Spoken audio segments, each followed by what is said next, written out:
يلا. Bonsoir tout le monde. Je vais essayer de vous montrer un petit peu ce qu'on a fait avec le professeur la dernière fois, mais je vous assure que je ne me rappelle pas exactement de tous les paramètres qu'on avait changé avec le professeur. Mais quand même, ça va nous permettre de traiter l'exercice ou je sais pas le devoir. Et si, une fois que vous avez démarré votre Pro 2, vous venez ici sur Input Description. Input Description, vous avez le projet identifieur, le problème identifieur, le user. De toutes les façons, tous ces détails, ça ne nous concerne pas, comme le professeur avait dit. L'objet de l'exercice, c'est de venir ici, Unit of Measurement. Au début, vous allez venir ici sur Initialize from Library. Vous allez cliquer sur Système international. OK. Une fois que vous cliquez sur le système international, vous allez changer la température en Celsius et la pression en barre absolue. Barre absolue. Voilà, vous cliquez sur OK. Une fois que c'est fait, vous venez ici sur Component Selection. Vous allez sélectionner les composés. Comme ce que le professeur avait fait, il a choisi d'abord Select from List. Ici, All Component, SMCI Bank.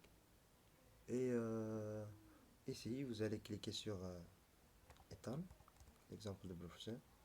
Double-clic. Oh, c'est Ethan. Je m'excuse. Je vais faire.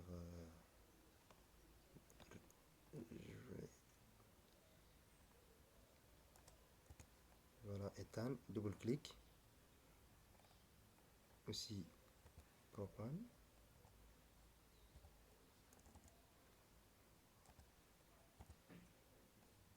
Double-clic.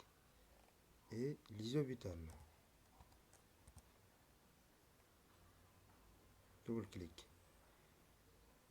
Et vous allez sur OK.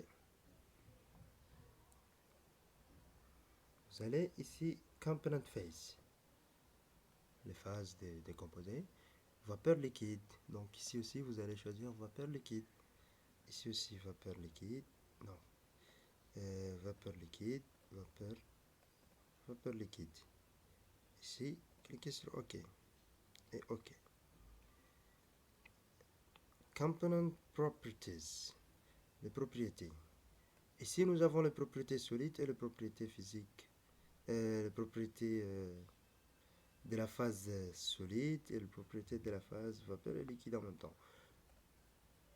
Comme vous le voyez ici, il y a la masse moléculaire moléculaire de chaque molécule, de chaque composé, la densité, le point d'ébullition, etc., etc. Ok. Température dépendance, tous les paramètres qui dépendent de la température, tout ça, ça ne nous concerne pas. Ici, c'est la phase solide, donc on n'a pas une phase solide. Ok. Venez sur Thermodynamic Data. Liquid Activities. Vous allez cliquer sur Margules. Vous allez faire Add. Single Phase Only. Vous allez cliquer sur OK. Donc ici bien, on voit qu'il y a seulement Margules. Donc on clique sur OK. Après avoir fait, vous allez venir ici sur Assay Characterization.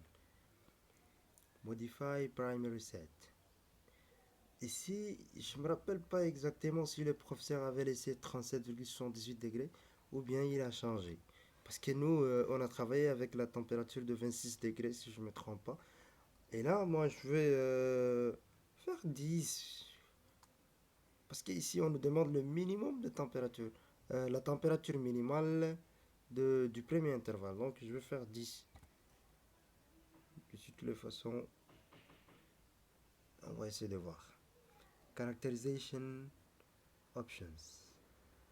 Ici, on n'a rien à faire parce qu'ici, il y a la composition en pourcentage, donc 1% jusqu'à 98%. Distillation Boundaries, OK. Vous allez ici sur OK. Une fois que vous avez fait, vous allez venir encore sur Essay Characterization. Vous allez cliquer sur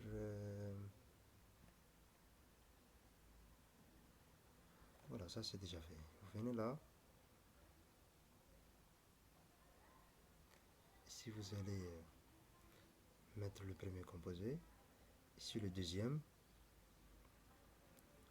Ici, on a travaillé avec la température de 26 degrés. Là, je me rappelle très bien. 6 degrés. Et number of evaluation. Bon, vous allez aussi choisir ici Margule. Vous allez cliquer sur TDM, Calculate. D'abord, vous allez choisir le diagramme, numéro 1 par exemple. OK.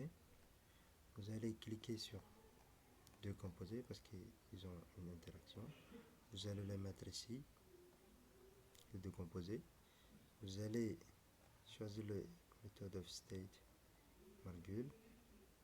Primary specific, température, 26 degrés.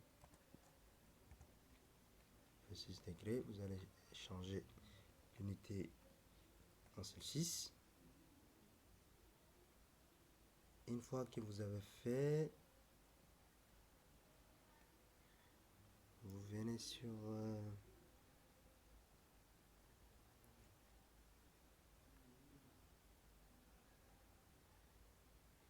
voilà, on a choisi Margule, tout, Add Properties. Qu'est-ce qu'on va calculer maintenant? Les coefficients d'activité de la phase vapeur et aussi de la phase liquide. Activity coefficient de la phase vapeur. En plus, on cherche le G sur RT, la phase vapeur d'un seul composé. L'état. Puis on clique sur OK. Puis vous venez ça, vous cliquez sur Calculate. Voilà, on trouve ces données-là qui vont nous permettre de... Ici, vous allez trouver G sur RT égale 0,0. Je comprends pas exactement si le professeur avait trouvé comme ceci, mais quand vous venez ici, sur la phase, vous allez changer en liquide et vous allez trouver les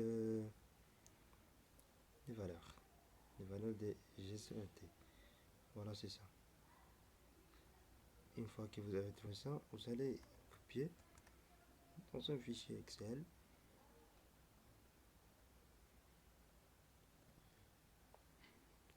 Un fichier Excel, vous allez changer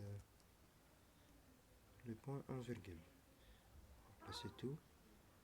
Ça va vous permettre de faire les calculs. Ça va vous permettre de faire les calculs. Je vous laisse le soin de continuer. Merci beaucoup.